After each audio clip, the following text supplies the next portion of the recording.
सबको जोहार और टीम अड़ांग की ओर से हूल दिवस की शुभकामनाएं।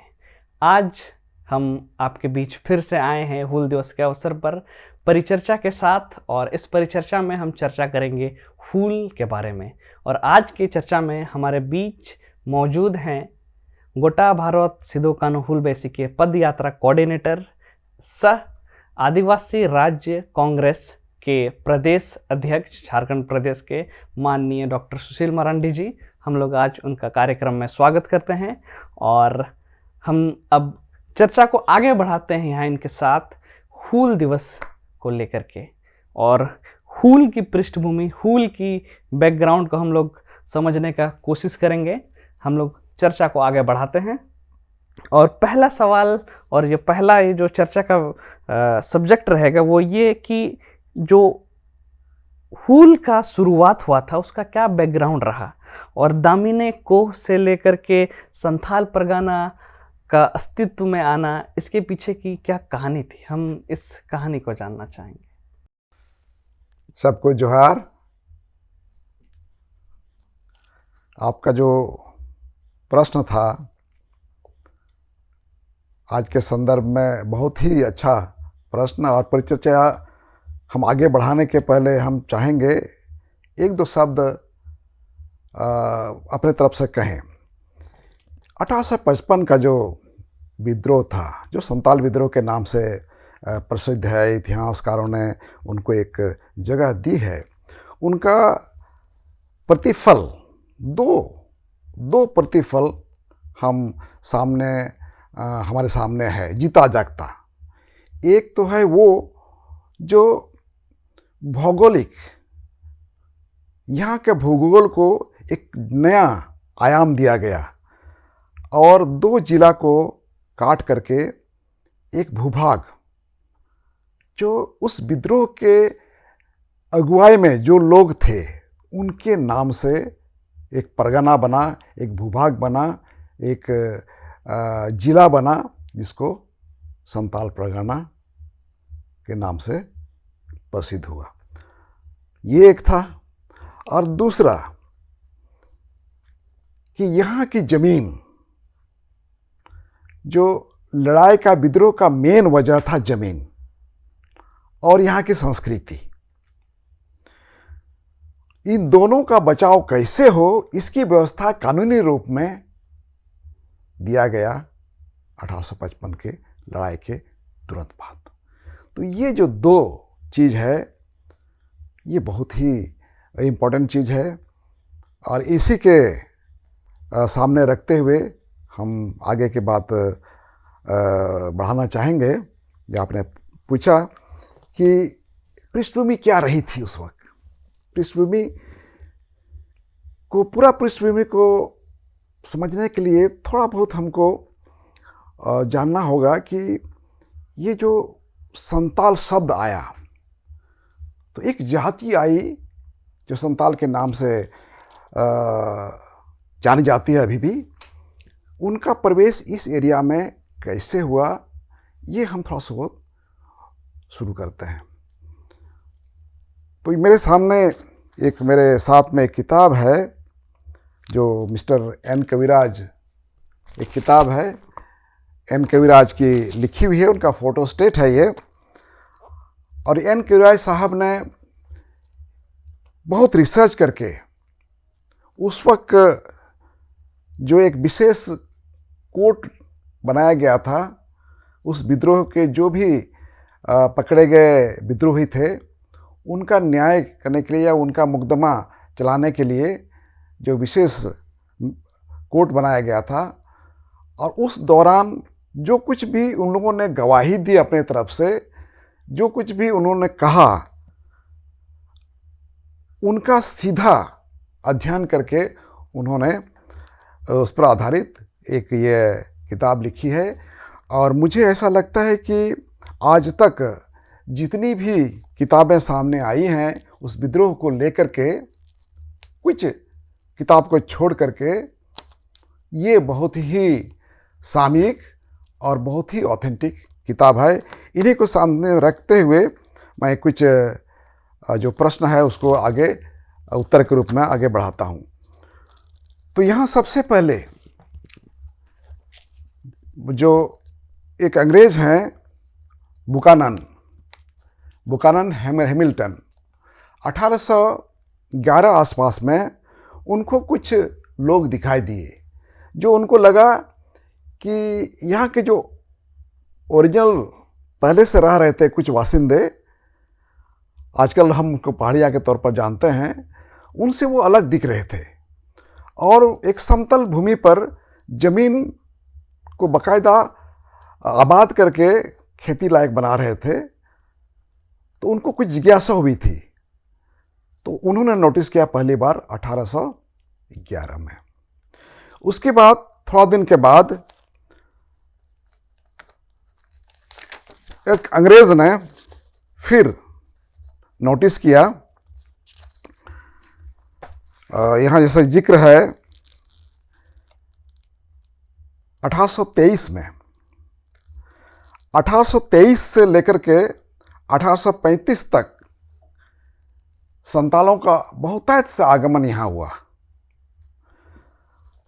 लेकिन उनका यहाँ आना उस वक्त एक तरह से गैरकानूनी ही था, क्योंकि कानूनी रूप में दामिनी को यहाँ की जो एक जाति थी पहाड़िया, उनके लिए रिजर्व था। 1827 में पहली बार एक कानून बना और उस कानून के तहत अन्य जातियों को भी यहाँ बसने के लिए एक प्रावधान किया गया। और जो संताल जाति कहलाती थी, जो बीरभूम में नज़दीक में थी, उनको आमंत्रित किया गया यहाँ बसने के लिए और जंगल को आदमी के बसने लायक और खेती के लायक बनाने के लिए उनको प्रेरित किया गया। और ये सुनने की देर थी कि लोग बीरभूम से बहुत से लोग यहाँ आए और बहुत बड़ी आबादी यहाँ पर बस गई। पहली बार जो उनकी गिनती हुई 30 आसपास, तो उस वक्त करीब 83,000 कुछ जनसंख्या उनकी यहाँ हो चुकी थी। 1830 में एक व्यवस्था सरकार करती है जिसके तहत एक अंग्रेज अफसर पॉन्टेट को यहाँ का सुपरिटेंडेंट के तौर पर रखा जाता है लोगों की देखभाल के लिए। और तभी से उनकी देखरेख में यहाँ जो नए बासिंदे थे संताल, उन्होंने खेती बाड़ी शुरू की, जंगलों को साफ किया और जो भयानक जीव जंतु थे जो लोगों के लिए बहुत खतरे हुआ करते थे, उनको उन्होंने मार भगाया। तो इस तरह का एक छोटा इंट्रोडक्शन हम कह सकते हैं संतालों का यहाँ आगमन हुआ। मैं जानना चाहूँगा, ये जो हूल लड़ा गया, संथाल 1800 के शुरुआती दौर में यहाँ पर आए, 11 में पहली बार लिटरेचर में उनको और अंग्रेज़ों ने उनको रिकॉग्नाइज़ किया।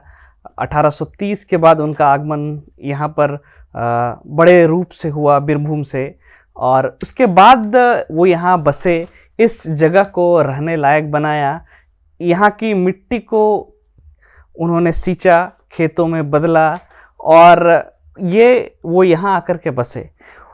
लेकिन फिर ऐसा क्या हुआ कि यहाँ एक बहुत बड़ा विद्रोह, जिसको हम हूल विद्रोह के रूप से जानते हैं, ये यहाँ पर हुआ। ऐसा क्या था, इसके पीछे का वजह? बहुत ही सुंदर प्रश्न। थोड़ा सा यदि हम जाएं ईस्वी सन पर, तो मान के चले हम कि संतालों का जो रिकॉग्निशन हुआ 1823 में, 1823 में उनका रिकॉग्निशन हुआ यहाँ कानूनी तौर पर यहाँ आना, और 1823 से 1855 में विद्रोह हो जाता है। बीच में कितना साल है? मुश्किल से 21-22 साल। तो सही बात है कि इन 20-22 सालों में ऐसा कौन चीज़ हो गया कि ऐसी जाति जिसको अंग्रेज़ों ने विशेष तौर पर यहाँ बुलाया था विश्वास करके, और वो उस विश्वास पर ये जाति खरा उतरी थी। यहाँ के जो जंगल को उसने साफ करके खेती लायक बनाया था, जहाँ से मालगुजारी अच्छा खासा मालगुजारी आता था, और एक सभ्य समाज के तौर पर जो जंगली जगह था उसको सभ्य समाज के रहने लायक बनाया। अंग्रेज भी बहुत खुश थे उस जाति से, और इस जाति भी बहुत खुश थी। लेकिन इस दौरान सही मायने में ये बहुत क्वेश्चन आना चाहिए हमारे दिमाग में कि कौन सी ऐसी चीज़ हो गई कि ऐसी जाति जो अंग्रेज़ों की बहुत प्यारी थी, जिन पर वो विश्वास कर रहा था, और ये जाति भी अंग्रेज़ों को बहुत पसंद करते थे, पॉन्टेट को बहुत पसंद करते थे, और अचानक 1855 में विद्रोह कर देती है। और ऐसा वैसा विद्रोह नहीं, बहुत बड़ा विद्रोह जो इतिहास में हम पाते हैं, और जैसे जैसे हम आगे बढ़ते हैं वैसे बहुत कुछ सामने आता है, और अब लगता है कि सही मायने में ये एक बहुत बड़ा रिसर्च का विषय है। लेकिन अभी तक जितना भी हम जानते हैं उसमें सिंपल रूप में यही कहें तो अंग्रेज़ों ने जो एक व्यवस्था यहाँ कायम की, उस व्यवस्था में उन्होंने कुछ ऐसी चीज़ डाली जिससे यहाँ के लोगों का, यहाँ के जो आदिवासी थे, यहाँ के जो मूल निवासी थे, उनकी जो कुछ अपने में एक विशेष कानून था, विशेष नियम थे, इन पर आघात हो रहा था। तो उनको लग रहा था कि हमारी संस्कृति पर, हमारे रीति रिवाजों पर कुछ ऊपर से कानून लादा जा रहा है। एक ये बहुत बड़ा फैक्टर था। दूसरा, ये जो शासन तंत्र था यहाँ का शासन तंत्र प्रैक्टिकली यहाँ के जो देखभाल करने वाले सुपरिटेंडेंट को सहायता देने के लिए 4 सजावल हुआ करते थे पूरा एरिया को देखने के लिए। उनकी जो क्रियाकलाप थी और साथ में उनको मदद करने के लिए जो कुछ लोग थे जिनको मान्यता दी हुई थी, उसमें से अधिकतर जमींदार वर्ग के लोग थे, उनका आचरण यहाँ के लोगों के लिए कतई अच्छा नहीं था। जमींदार लोग जो होशियार थे, इन लोगों के द्वारा बहुत मुश्किल से, बहुत खून पसीना करके जमा की गई जो थोड़ी बहुत संपत्ति थी, जमीन के रूप में, फसल के रूप में, जानवर के रूप में, ये लूटे जा रहे थे। न सिर्फ जमींदार के द्वारा बल्कि सरकारी कारिंदे थे उनके द्वारा, जिनको इनकी देखभाल के रखा गया था, नायब सजावल्स उनके द्वारा, जो दरोगा कहलाते थे उनके द्वारा। और कोर्ट कचहरी में जब फरियाद लेके जाते थे तो वहाँ के जो वहाँ के जो ऑफिसर्स थे या वहाँ के जो क्लर्क थे, तो उन लोगों के द्वारा भी इन लोगों का शोषण होता था। ये सारा कुछ मिल करके एक ऐसा माहौल हो गया कि यहाँ के बासिंदों को लगा कि नहीं, कि हमारे जो तकलीफ है, इस तकलीफ को सुनने के लिए कोई नहीं है। अब एक ही रास्ता बचा हुआ है कि हमें विद्रोह करना है। तो क्या ये समझा जा सकता है इसमें कि ये विद्रोह का मुख्य कारण जमींदार थे? क्योंकि हम लोग अगर आज के समय में देखेंगे तो लोगों की अलग अलग धारणाएं हैं। कुछ लोगों का कहना है और मानना है कि सिदो कानू का जो हूल हुआ था, जो संथालों का रेवोल्यूशन हुआ था, जो संथालों ने जंग लड़ा था, वो अंग्रेजों के खिलाफ लड़ा था। कुछ का कहना है कि इसके पीछे का मुख्य वजह और मुख्य जिनके विरुद्ध लड़ा गया वो जमींदार थे। तो आपका क्या मानना, और ये इतिहास और ये प्रोसीडिंग्स जो उस समय हुई थी वो क्या बतलाती है कि ये किसके विरुद्ध में लड़ा गया था और इसका मुख्य कारण क्या था? कौन लोग थे जिनके अगेंस्ट में ये जंग छिड़ा था? बहुत अच्छा प्रश्न, ये बहुत सामयिक है। आज के दिन में भी कुछ लोग जो कहते हैं कि ये अंग्रेज़ों के विरुद्ध नहीं था, ये स्थानीय जमींदारों के विरुद्ध था, ऐसे मानने वाले लोग बहुत हैं।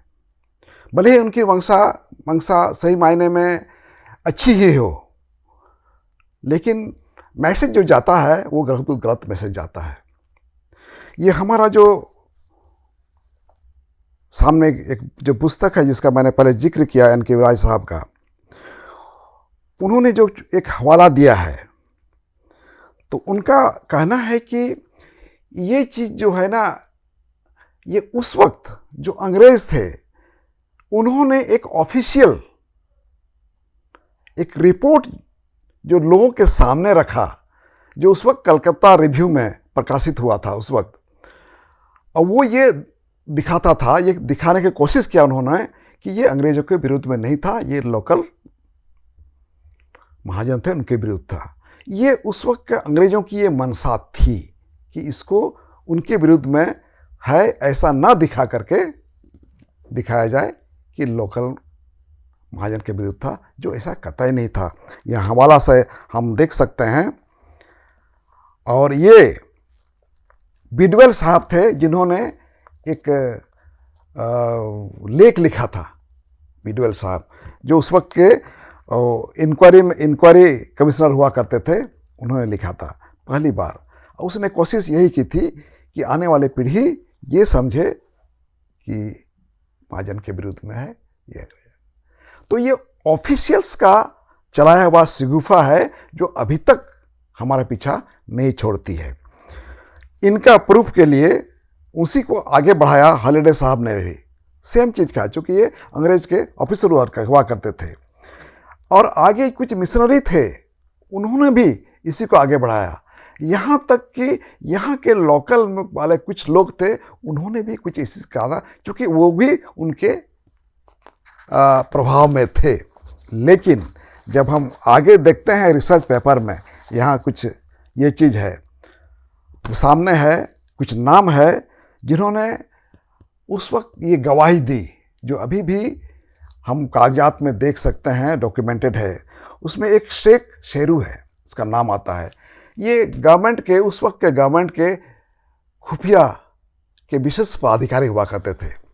उन्होंने कहा है, शब्द दिया है कि सिदो कान्हू जो है ना, उनसे उन्होंने बात की थी, और सिदो ने उस वक्त यही कहा था कि जितने भी नहीं मानने वाले लोग हैं, हम लोगों की बात नहीं मानने वाले लोग हैं, उनको तो हम ख़त्म करेंगे ही, लेकिन हमारा उद्देश्य मेन है कि इंग्लिश जो है, अंग्रेज जो है यहाँ, उनको यहाँ से बाहर खदेड़ दें। ये शेख शेरू ने गवाही दी है जो हमारे पास है। दूसरा है, उस वक्त एक सिपाही का ये होता था, क्या कहते हैं, रेजिमेंट हुआ करता था, उसको हिल रेंजर्स कहते थे। हिल रेंजर्स में विशेष पोस्ट पर एक चांद पहाड़िया कह करके एक अफसर थे। उस चांद पहाड़िया ने भी यही गवाही दी है कि ये लड़ाई हम अंग्रेज़ों के साथ लड़ रहे हैं, जो कि ये लोग अंग्रेज़ों के साथ थे। इन लोगों की गवाही है। साथ में एक कैदी था, एक ब्राह्मण कैदी था, वो नाम उनका भूल जाते हैं, उनका भी यही गवाही थी।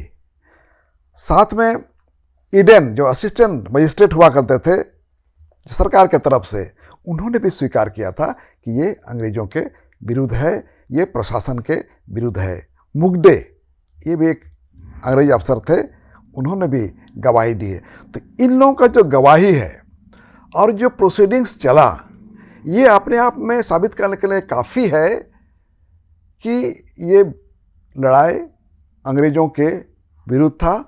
ये अलग बात है कि अंग्रेज़ों को सामने उस प्रशासनिक तौर पर सबसे पहले दरोगा हुआ करते थे सामने में, और उनके साथ महाजन हुआ करते थे।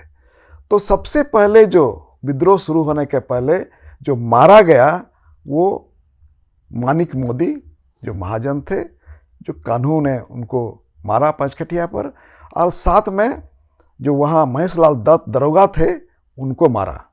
तो महेशलाल दत्त को मारना अपने आप में ये शो करता है ये अंग्रेज़ों के विरुद्ध था, क्योंकि ये अंग्रेज़ों के दरोगा हुआ करते थे। इस तरह बहुत सा चीज़ है जो हम देखेंगे इतिहास में, तो साफ साफ कहता था कि ये अंग्रेज़ों के विरुद्ध में लड़ाई थी और अपने अस्तित्व को बचाने की लड़ाई थी। तो आगे हम देखेंगे। फिर आप कुछ पूछ रहे थे। मैं अब एक सवाल करना चाहूँगा ये इस प्रोसीडिंग के बेसिस पर कि उसमें कहा गया कि ये लड़ाई अंग्रेजों के विरुद्ध लड़ा गया, अस्तित्व के लिए लड़ा गया, और कहीं ना कहीं इसको हम लोग एक तरह से जो 1857 में जंग हुआ उससे पहले लड़ा गया। हम लोग अंग्रेजों के खिलाफ विद्रोह के रूप में इसको हम लोग जान सकते हैं। लेकिन अगर हम भारत का इतिहास देखें तो उसके आधार पर क्या ये नहीं लगता है कि भारत के इतिहासकारों ने कहीं ना कहीं इस चीज़ को उस रूप में महत्व नहीं दिया जो इम्पोर्टेंस को मिलना चाहिए था, क्योंकि ये 1857 के पहले लड़ा गया था और अंग्रेजों के खिलाफ ये एक रूप में पहला लड़ाई था। और क्यों नहीं इसको उस सिंबल के रूप में लिया जाता है कि first battle for the independence. भले इसमें ये एरिया थोड़ा छोटा था, तो उसको क्यों हम लोग उस तरह से रिकॉग्नाइज नहीं करते हैं, या इतिहासकारों ने क्यों इस चीज़ को उस तरह से अवॉइड किया? हम इस तरह इसको समझेंगे कि कहीं ना कहीं चूक हुई है, इतिहासकारों से चूक हुई है, और प्रशासनिक तौर पर जो उस वक्त हमारे भारतवर्ष में जो सरकार पे लोग थे उनसे भी कहीं ना कहीं चूक हुई है। तो हम ये कहने में कतई कंजूसी नहीं करेंगे कि 1857 के पहले भी अंग्रेज़ों के विरुद्ध में अपने देश को बचाने के लिए और या अपने देश की आज़ादी के लिए लड़ने के लिए बहुत लोग थे। न सिर्फ 1855 का संताल विद्रोह, बल्कि उसके पहले भी छोटानागपुर में कई विद्रोह हो चुका है। से चुआड़ विद्रोह कहते हैं, और कई नाम से कोल्हान में हुआ है। तो कोल्हान के विद्रोह विशेष कर से बात करें शुरू वहाँ से, तो वहाँ विद्रोह के फलस्वरूप भले एक विशेष एरिया में था, लेकिन उस विद्रोह के फलस्वरूप अंग्रेजों को ये देना पड़ा जिसके लिए लड़ाई लड़ी गई थी। पूर्ण आज़ादी तो नहीं मिली, लेकिन एक विशेष कानून विल्किंसन रूल के तौर पर दिया गया, जिसके तहत वहाँ व्यवस्था की गई कि वहाँ के लोग अपना शासन अपने से चला सकते हैं। ये व्यवस्था उन्होंने की। ये संताल विद्रोह के बहुत पहले हो चुका था, 1822-23 में ये हो चुका था वहाँ पर, 1822-23 इस आसपास के। इसके बाद संताल विद्रोह जो आज हमारा बातचीत का जो परिचर्चा का विषय है, ये इनका भी हम देखें तो जैसे शुरू में हम लोगों ने कहा कि इस लड़ाई के फलस्वरूप, इस विद्रोह के फलस्वरूप एक फल जो सामने दिखता है संताल परगना के रूप में और संताल परगना टेनेसी एक्ट के रूप में। तो अंग्रेजों ने जितना उनसे हो सका था अपने आप को उन्होंने अनुकूल ढाला, और हमारी जो मांगे थी कि अपने जगह में अपना एक रूल हो, अपना नियम चले, ऐसी व्यवस्था कुछ हो, ये अंग्रेजों ने किया एसपीटी एक्ट बना करके। तो इसको जो 1857 का हम लोग सिपाही विद्रोह को आज़ादी के पहली लड़ाई कहते हैं, इसमें सुधार करने की गुंजाइश अभी भरपूर है। इसके पहले भी कई लड़ाइयाँ हो चुकी हैं, उनको मिलना चाहिए। उसमें हमारा 1855 का संताल विद्रोह भी बहुत मुस्तैदी के साथ अपना दावा पेश कर सकता है। तो वैसे में हमें ये मान लेना चाहिए या यही सत्य है कि 1857 के पहले भी कई लड़ाइयाँ लड़ी गई थी और जिसमें फल भी मिला था। कानून के रूप में, भौगोलिक रूप में, और हम ये मान सकते हैं कि अभी भी गुंजाइश है और कहीं ना कहीं इस चीज़ को अब लोगों के सामने उस तरह से लाना चाहिए। और भारत ही नहीं बल्कि पूरे विश्व के इतिहासकारों को ये मानना चाहिए कि पहली लड़ाई 1857 से कुछ वर्ष पहले लड़ी जा चुकी थी संथाल विद्रोह के रूप में, और उसके पहले 1823 के आसपास में कुल्हान विद्रोह के रूप में। आगे मैं अब चर्चा करना चाहूँगा स्पेसिफिकली इस हूल के बारे में।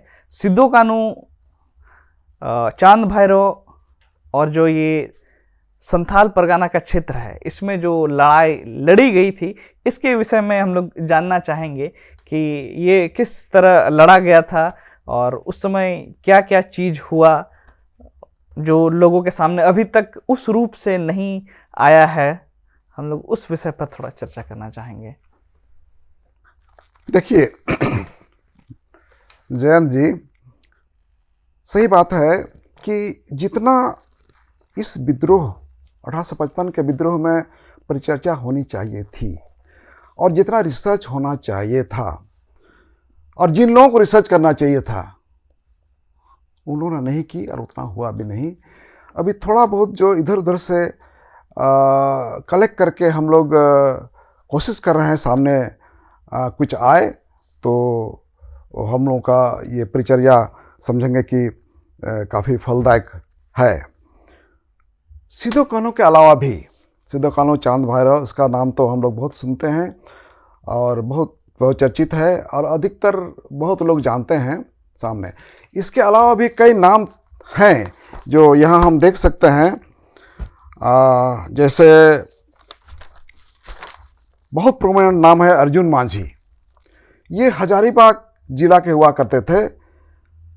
इन्होंने उस एरिया के लोगों को एकत्रित किया था, बहुत संगठित किया था और ये पढ़े लिखे लोग थे। ये अर्जुन मांझी अपने आप में थोड़ा बहुत पढ़े थे, चूँकि वहाँ एक खड़गडिहा नहीं, हजारीबाग में एक ये हुआ करते थे, सिंध पर एक सिंध जगह था हजारीबाग में, वहाँ के एक अमीर हुआ करते थे सिंध के, उनके ये पटवारी हुआ करते थे अर्जुन मांझी। तो कहना चाहिए कि ये बहुत काफ़ी होशियार आदमी थे और ये इनकी बहुत बड़ी भूमिका थी इस ये में। सिद्धो कान्हू जो अपने आप को एक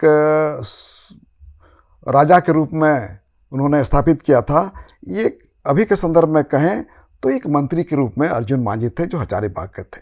साथ में डोमन मांझी, ये हेटबंडा गांव, अब आप कहाँ हेटबंडा नहीं कह सकते, लेकिन एक गांव हमको लगता है कि ईंटबंधा हमारा रामगढ़ में है। ये हेटबंधा के बारे में लिखता है कि लक्ष्मीपुर के अंतर्गत आता था, तो हो सकता है कि ये हेटबंधा यहाँ का हो। ये डोमन मांझी वहाँ के हुआ करते थे। और ये डोमन मांझी वो आदमी है, जब याद करेंगे सिद्धो को अपने ही साथियों ने पकड़वाया था, तो उस साथी को जिन्होंने सिद्धो को पकड़वाया था उसको दंड देने के लिए यही डोमन मांझी आगे आया था और उसने उसको मार करके वो दंड के उस तरफ उसको मारा था। ये डोमन मांझी भी बहुत बड़ा नेतृत्वकर्ता के रूप में जाने जाते हैं। साथ में छोटा नाजिर है, दुर्गा मांझी है, राम ठाकुर है और कई नाम है, शाम सुबह है, गोरा ठाकुर। सेतुआ हमारे बगल में, दुमका के बगल में सेतुआ है। सेतुआ में कहता है इसके बारे में जो लिखा हुआ है कि Gora Thakur of Setua was not a manjhi but by his courage and ability he raised himself to the status of a celebrated leader of rebels. वो मांझी नहीं थे, वो संताल नहीं थे, हो सकता है वो ठाकुर थे। तो ये भी एक शो करता है कि अदर जातियां भी कितनी इसमें इन्वॉल्व थी। तो इस तरह हम देखते हैं कि उस वक्त नेताओं की कमी नहीं थी, बहुत बड़े बड़े नाम थे, बहुत बड़ा चीज़ किया था। तो हम लोग सिर्फ सिद्धो कान्हू को जानते हैं।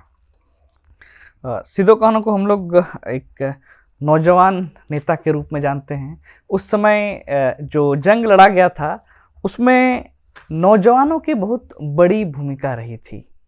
इसमें कोई शक नहीं। सबसे पहले देखा जाए तो सिदो और कान्हू की उम्र 30 से ऊपर नहीं थी।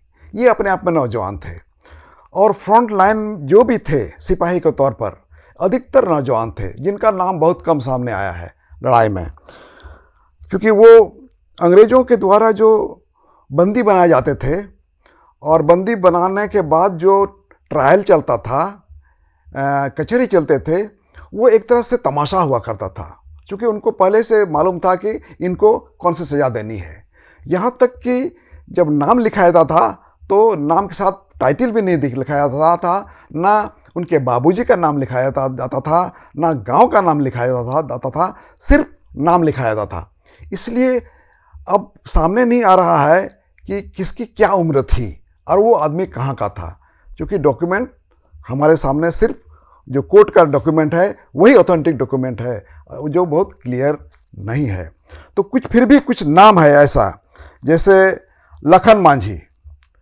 लखन मांझी वृंदावानी गांव के बांसकोली के बगल में, बांसकोली बहुत दूर नहीं है हम लोगों से, बांसकोली हम लोगों का बांसकोली के बगल में वृंदावानी गांव के लखन मांझी 30 साल उम्र हुआ करते। भैरव मांझी वो बरमसिया के थे। ये बरमसिया भी बहुत दूर नहीं है, यह हम लोग का आसपास का बरमसिया है। सोना मांझी ये भी बहुत उम्र के नहीं थे, कम उम्र के थे। उनके साथ साथ और कुछ नाम है।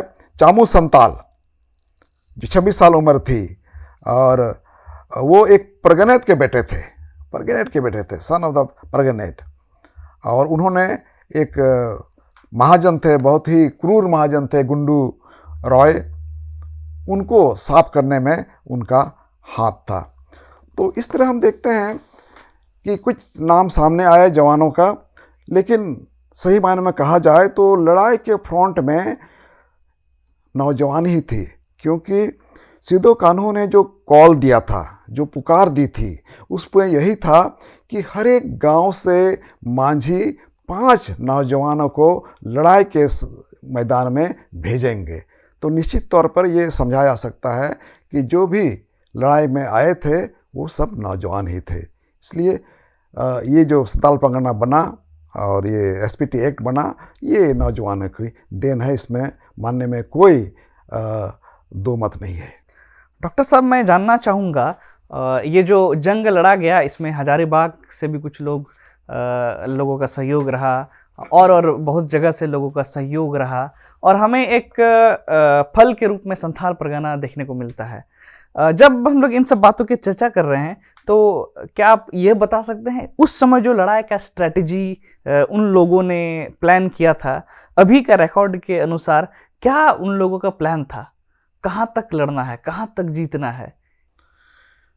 बहुत ही आश्चर्य होता है ये जब हम डॉक्यूमेंट हमको मिलता है, ये पढ़ने को मिलता है कि यहाँ के जो स्ट्रेटेजी मेकर थे उनकी मंशा थी कि पश्चिम में हम मुंगेर का किला वहाँ तक जाएंगे, वो हमारा सीमा होगा, और मुंगेर का किला हमारा एक जगह होगा राज चलाने के लिए।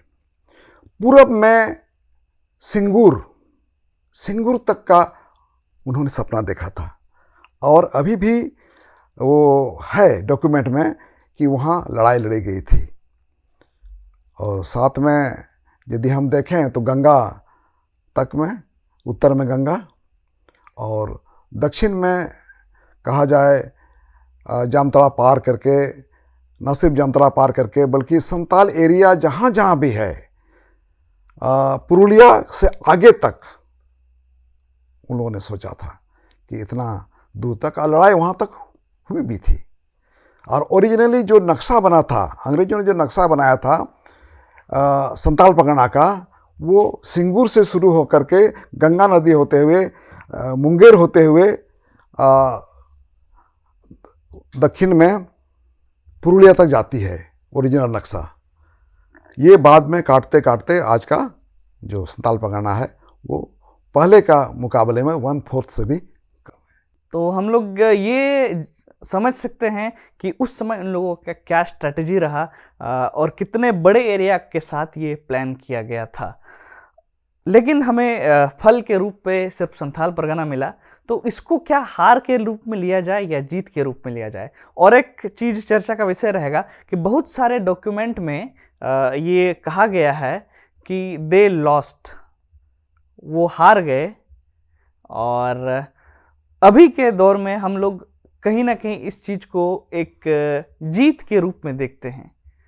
तो सही मायने में क्या उस समय ये जीत था या ये हार था? आज के संदर्भ में हम यदि बात करें तो जो सामने है वो हमको स्वीकार करना होगा कि एक भूभाग बनाया गया, अस्तित्व में आया उन लड़ाकों के नाम से जो फ्रंट में लड़े। संथाल जाति फ्रंट में थी, उसने अगुवाई की और यहाँ के हर वासिंदों को लेकर के, हमारा डॉक्यूमेंट कहता है यहाँ के हर वासिंदा जो उस वक्त थे, जो नीचे थे, जो शोषित हो रहे थे, सबको लेकर के उन्होंने जो एक कल्पना की थी कि अपना जगह में अपने जैसे हम रह सकें, अपने नियम के अनुसार रह सकें, अपने रीति रिवाजों के साथ रह सकें। तो वो चीज़ तो उनको मिला एक कानून के रूप में, एसपीटी एक्ट में, और एक जगह भी मिला, एक ज़मीन का टुकड़ा भी मिला और नाम से मिला, अपने नाम से मिला। ये बहुत बड़ी जीत है, क्योंकि समूचे विश्व में यदि इतिहास देखा जाए तो कहीं नहीं मिलता है 1855 के पहले में कि कहीं संघर्ष हुआ हो और जिस किसी ने संघर्ष किया है उस संघर्ष करने वाले आदमी को उस जाति के नाम पर एक ज़मीन का टुकड़ा दे दिया जाए और उसके जाति के नाम पर एक कानून बनाया जाए। ये वर्ल्ड के इतिहास में 1855 के पहले में कहीं नहीं मिला। ये इतिहास हमने लिखा, ये जीत है हमारी। एक तरह से हम ये कह सकते हैं कि संथाल जाति जंग हार गई लेकिन अंग्रेजों को जीत लिया। इसमें कोई शक नहीं है। और न सिर्फ ये, बल्कि 1857 का जो सिपाही विद्रोह है, ये 1855 का जो विद्रोह था उसकी देन है। वो इंस्पायर हुए थे, उन्होंने सोचा कि वो एक ऐसा समुदाय जो कहीं ट्रेंड नहीं है, जिसने कभी बाकायदा मिलिट्री लड़ाई की ट्रेनिंग नहीं ली, वो लड़ करके एक ज़मीन का टुकड़ा ले सकता है, अपनी बात मनवा सकता है। तो जो एक ट्रेंड मिलिट्री है वो यदि विद्रोह कर दे तो क्या नहीं हो सकता है। तो ये सीधा वो असर था। ये हमारी जीत है इसमें। तो एक तरह से हम ये मान सकते हैं कि जो 1857 में जो जंग लड़ा गया सिपाही विद्रोह, वो कहीं ना कहीं वो लोग इंस्पायर हुए थे 1855 के जंग से। एकदम एकदम सच है, सबको मानना चाहिए इसको, ये मानना में ही हमारी भलाई है। संताल हुल, इससे लगता है कि सिर्फ संताल लोग यहाँ लड़े थे, यहाँ के और भी जातियाँ रही होंगी। वो क्या चुपचाप देख रही थी कि कोई जाति थी ही नहीं? यदि थी तो उसकी क्या भूमिका रही होगी? ये जानकर आपको बहुत आश्चर्य होगा। डॉक्यूमेंट हमारे पास है कि जितनी भी नीचे तथाकथित जो इकोनॉमिकली कमज़ोर थे, उनकी कितनी भागीदारी थी। एक बहुत बड़ा नाम है गणपत ग्वाला, ग्वाला जाति, दूध बेचने वाला। ये सिदो कान्हो के बहुत बड़े स्पाई के सबसे बड़े अफसर थे। आज के दिन में क्या बनेंगे, रॉ के हेड थे गणपत ग्वाला। उनके साथ साथ थे याद हमको नहीं आ रहा है, हमको देख के बताते हैं, सोना डोम। सोना डोम थे, लेकिन उनको लिखना पढ़ना आता था। वो परवाना लिखते थे। वो परवाना जो किसी जमींदार के पास जाता था या कमिश्नर के पास जाता था, वो सोना डोम लिखते थे। साथ में खितौरी, जो सेतुआ जो खितौरी है, वो बेचू राउत को हम कैसे भूल सकते हैं, जो नौनीहाट के बगल में उनका, सरैयाहाट के बगल में उनका घर है। बेचू राउत को कैसे भूल सकते हैं? कान्हू ने उनको अपने हाथ से पगड़ी पहना करके एक सूबेदार बनाया था। उनको फांसी हुई थी, तो वो ग्वाला जाति थे। बेचू राउत। तो इसके साथ ही कई नाम है दूसरी जाति में। बाबूराम शाह साथ है, निश्चित है ये कहीं ना कहीं उस वक्त शाह होस्ता बनिया रहा हो या कोई दूसरी जाति रही हो, लेकिन बाबूराम शाह ये बहुत बड़ा उन्होंने रोल अदा किया था। और कई नाम है, पहाड़ियाज, भुइयाज, उन्होंने भी साथ दिया था। ये डॉक्यूमेंट है। दिलबार पहाड़िया ये अपने आप में एक सूबेदार कहलाते थे। तो इस तरह हम देखते हैं कि यहाँ की जितनी जातियाँ थी अपने तरफ से जितना हो सकता था साथ दिया, और साथ देने के फलस्वरूप अभी ये संताल परगना भले ही एक जाति विशेष के नाम से हो, लेकिन ये सबके लिए लड़ाई लड़ी गई थी। संताल परगना हर उस बासिंदा का उतना ही उसमें बनाने में हक है जितना संताल का है। डॉक्टर साहब, आपको बहुत बहुत धन्यवाद आज के परिचर्चा में शामिल होने के लिए, और हम लोग आज की चर्चा में बहुत सारी नई बातों को जाने, इसके लिए आपको बहुत बहुत धन्यवाद। मैं धन्यवाद देना चाहूँगा आप सभी दर्शकों का जो आज इस चैनल से जुड़े और इस परिचर्चा में भाग लिया।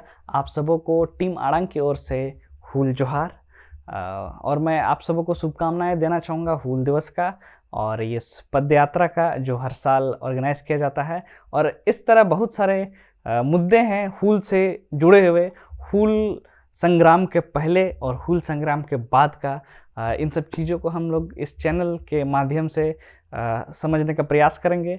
बहुत सारे थेसिस, जर्नल्स, रिसर्च पेपर को हम लोग एनालाइज करके आपके सामने लाने का प्रयास करेंगे, और इजाज़त चाहेंगे आपसे। आप सब इसी तरह जुड़े रहें, और हमारे टीम की ओर से आप सबको जोहार।